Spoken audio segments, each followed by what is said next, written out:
হ্যাঁ, আজকে আমরা অ্যাজিওট্রপিক মিশ্রণ, এটা আগের দিন দিয়েছিলাম, বুঝিয়ে দেওয়ার দরকার আছে। নতুন টপিকস অ্যাজিওট্রপিক মিশ্রণ, ঠিক আছে? দেখো,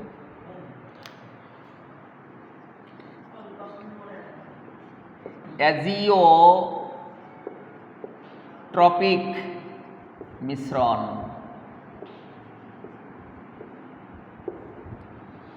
ধর ইথানল 95.6% আছে, প্লাস জল আসে মিডিয়ামে 4.4%।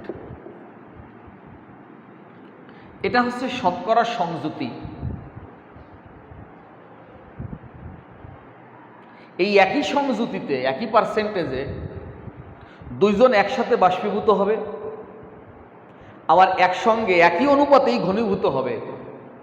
সেই তরল মিশ্রণের নাম অ্যাজিওট্রপিক মিশ্রণ। সেই তরল মিশ্রণটার নাম অ্যাজিওট্রপিক মিশ্রণ। পাতন মানে বাষ্পীভবন প্লাস ঘনীভবন ইকুয়াল টু পাতন। তাহলে কোনো তরল মিশ্রণ একই সংযুতিতে বাষ্পীভূত হবে, আবার সেই সংযুতিতেই যদি তরল হয়, তার মানে একই সংযুতিতে পাতিত হলো, সেই মিশ্রণের নাম অ্যাজিওট্রপিক মিশ্রণ। এক্সাম্পলগুলো তো দেওয়াই আছে মিডিয়ামে, দেখে নেবে। আমি একটা বলে দিলাম, মৃত্যুর মুখে দাঁড়িয়ে জানাবো তুমি আছো, আমি আছি। এত বিপদ, তার মধ্যে তো আমি কথা ফিরিয়ে নেইনি, অ্যাজিওট্রপিক মিশ্রণ।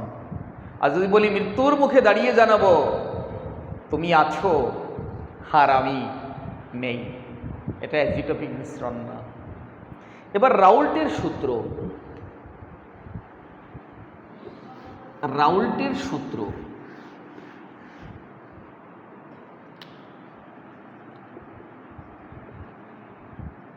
রাউল্টের সূত্র,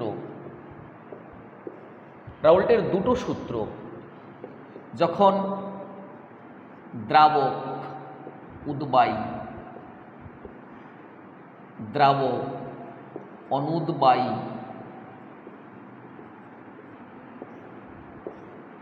তখন P = x1 × P0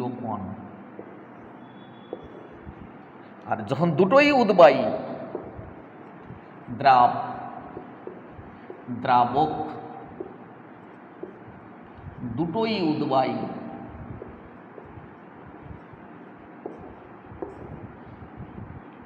তখন P1 = x1, P1 0, P2 = x2, P2 0।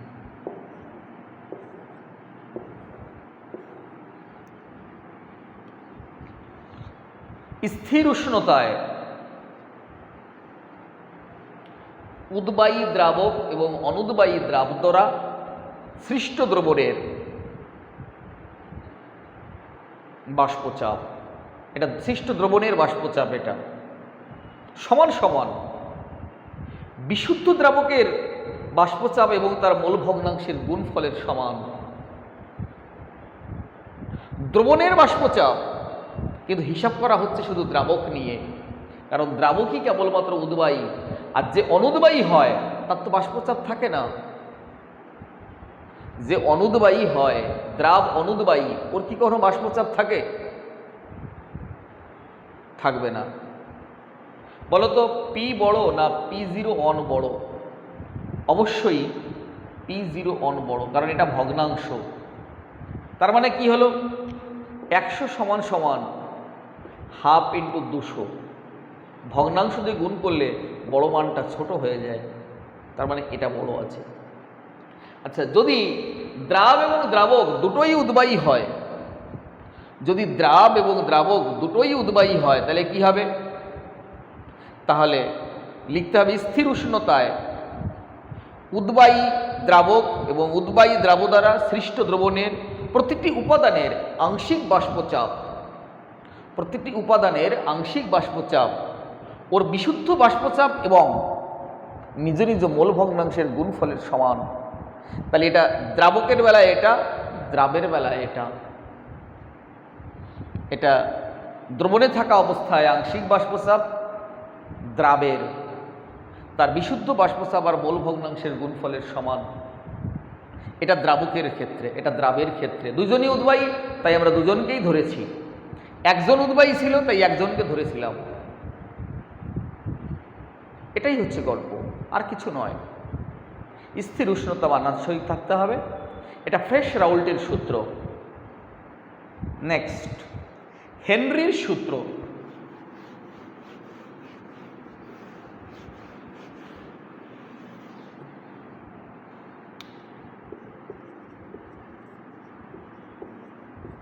হেনরির সূত্র P প্রপোর্শনাল টু X বা X প্রপোর্শনাল টু P, তাহলে বা P সমান সমান KHX। স্থির উষ্ণতায়, ভালো করে দেখবি, স্থির উষ্ণতায় কোনো তরল দ্রাবকের মধ্যে, মনে মনে জল ভাব, জলের মধ্যে, তরল দ্রাবকের মধ্যে দ্রবীভূত গ্যাসীয় পদার্থের দ্রাব্যতা, তরলের মধ্যে গ্যাস দ্রবীভূত, যেমন কোল্ড ড্রিঙ্কস, তরলের মধ্যে কার্বন ডাই অক্সাইড। তাহলে তরলের মধ্যে গ্যাসের দ্রাব্যতা ওই গ্যাসের সঙ্গে সাম্য অবস্থায় থাকা চাপের সমানুপাতিক। যত বেশি চাপ দিবি তত দ্রাব্যতা বাড়বে। চাপ না দিলে তুই গ্যাসকে সাধারণত তরলের মধ্যে রাখতে পারবি না। এই কারণে কোল্ড ড্রিঙ্কসের বোতল চাপে গ্যাসটা ভরা থাকে। স্যার সাম্য অবস্থায় থাকা চাপ বলেছে কেন? চাপ কন্টিনিউয়াস আপ ডাউন হচ্ছে ওদের মধ্যে, ভিতরে আছে দ্রবীভূত, আবার বাইরেও চাপ আছে। এই দুটো চাপের মধ্যে একটা সাম্য বজায় থাকে। পাতি কথা, তরলের মধ্যে গ্যাসের দ্রাব্যতা এই গ্যাসের সঙ্গে সাম্য অবস্থায় থাকা চাপের সমানুপাতিক। এক্স হচ্ছে দ্রবীভূত গ্যাসের মোল ভগ্নাংশ, পি হচ্ছে সাম্য অবস্থায় থাকা চাপ। আদর্শ দ্রবণ কাকে বলে? যে দ্রবণ রাউল্টের সূত্র মেনে চলে তাকে আদর্শ দ্রবণ বলে। যে মানে না, অনাদর্শ দ্রবণ। দ্রাব এবং দ্রাবকের বৈশিষ্ট্য, আকার আকৃতি প্রায় একই রকম হতে হবে। দুজনই দেখতে, ধরো এটা হচ্ছে বেনজিন প্লাস টলুইন, একই রকম প্রায় দেখতে। স্যার একই রকম হলো কেন? নাহলে তো হবে না। আর দুজনেই আকার এবং আকৃতি একই রকম হতে হবে। প্রায় কথাটা কেন বলা হয়েছে স্যার?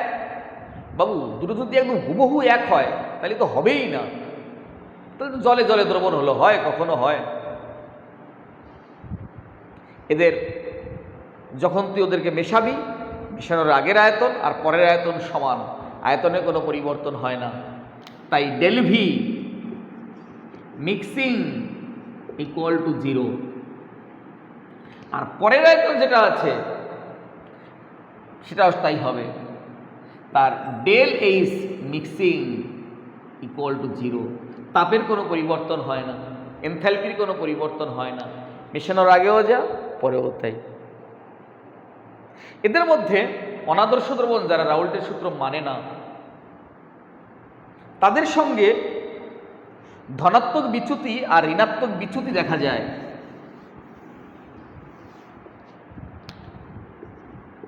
ধনাত্মক বিচ্যুতি, বিচ্যুতি মানে সরে যাওয়া।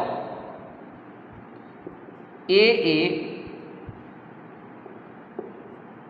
Less than a A comma B B.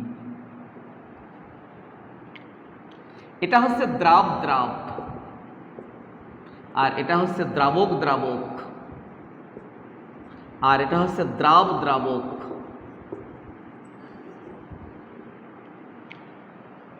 যদি দ্রাব এবং দ্রাবকের মধ্যে যখন এরা দ্রবণ থাকবে তখন দ্রাবের পাশে দ্রাবক থাকবে।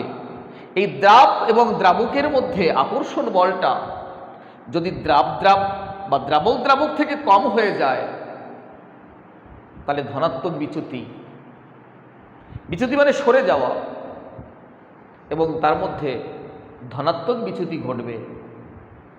যদি কি কখন হবে? যখন দ্রাবক এর মধ্যে আকর্ষণ বলটা যখন কমে যাবে, তাহলে বলো তো কোথায় উদ্বায়ী বেশি? দ্রবণে থাকা অবস্থায় না এমনি স্বাভাবিক অবস্থায় যখন ও দ্রাব ছিল বা দ্রাবক ছিল? দ্রবণে থাকা অবস্থায় বেশি উদ্বায়ী, কারণ নিজেদের মধ্যে আকর্ষণ বলটা কম। যদি ধনাত্মক বিচ্যুতি হয়, ঋণাত্মক বিচ্যুতি তার উল্টো হবে, এই লেস দেন চিহ্নর পরিবর্তে গ্রেটার দেন চিহ্ন।